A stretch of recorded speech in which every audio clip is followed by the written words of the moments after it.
I was babysitting him, and May had a lot of ancient artifacts and stuff. He didn't have any normal toys.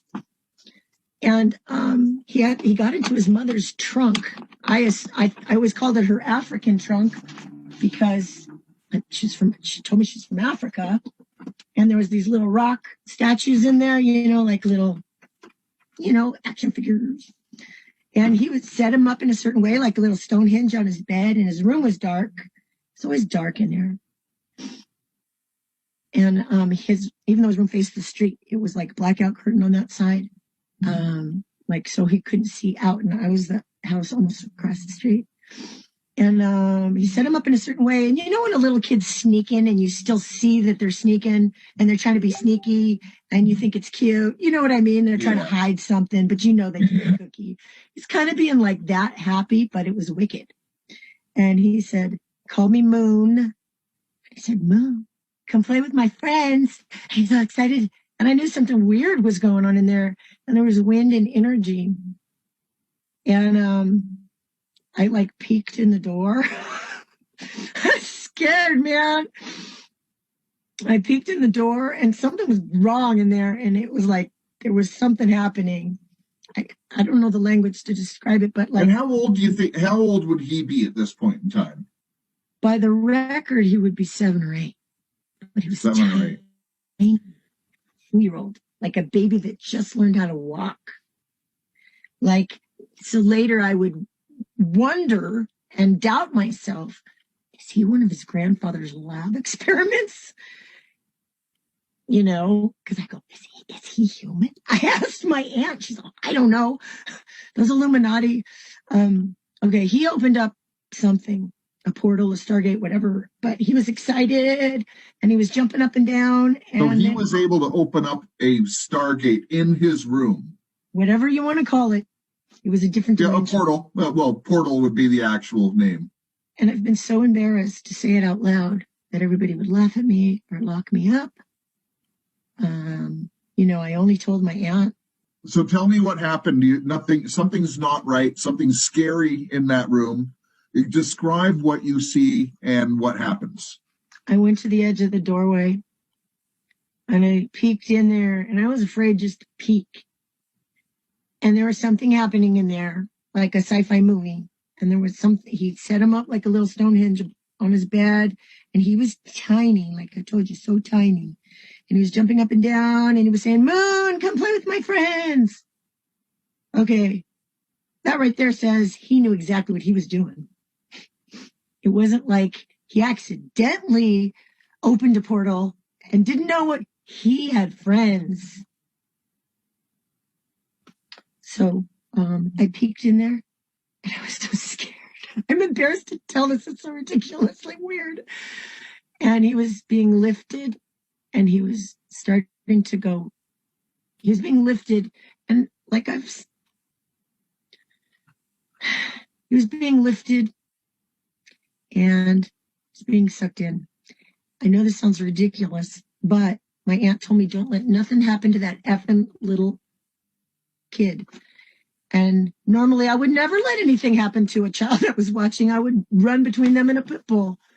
And I said, the way she said it, I said, why? And she goes, he's going to rule the world someday. And I'm like, what? Him? What do you mean? Why? And she said, don't you know nothing? They're the Illuminati. She would always do that to me. But she'd say, don't let nothing happen to him.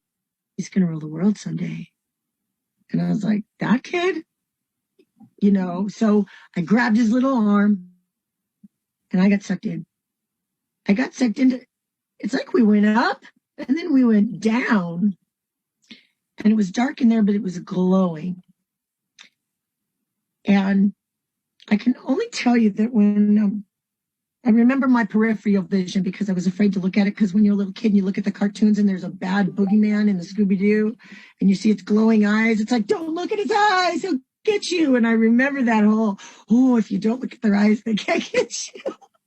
And I was being sucked in and sucked down, and I had his little arm, and it was weird because there was no bottom, and there were these creatures in there, and they were giant, and they were semi-shaped like humans. They were glorious.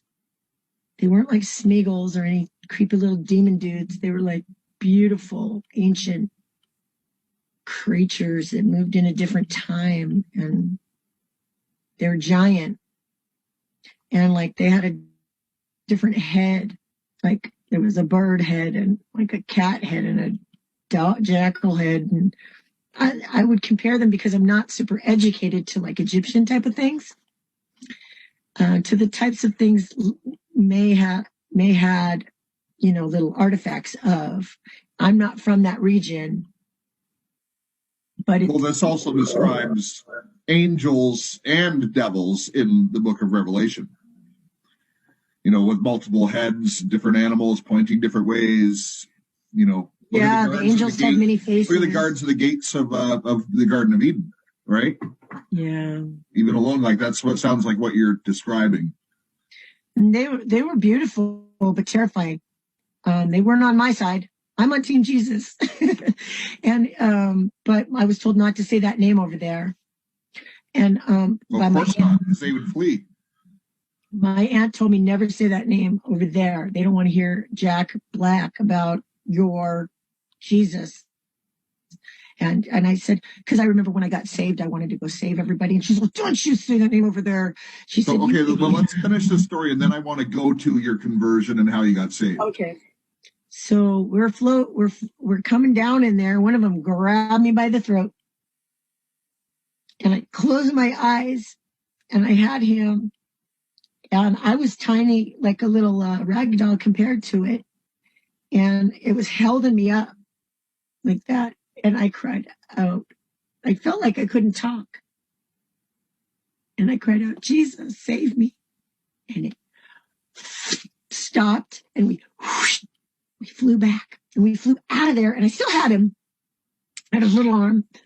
And we flew back, and we rolled out of his room and out of the hallway and into the living room. And I, like, if you've ever fallen off a merry-go-round and you woo, and you like stop yourself, and I stopped, and we like grabbed the ground, and I was like, I just felt dizzy, and I looked up at him, and he looked up at me, and we're like on the ground, like we're looking at a bug. And he looked up at me, and he goes, Moon, why are you not like my friends? And I was looking at him like, what the hell do I say to that? Excuse me. I was like, that's probably appropriate considering what you saw. My friends. And I said, well, it's scary in your room, Elon. It's dark. Well, they started calling him Elon later. They switched his name.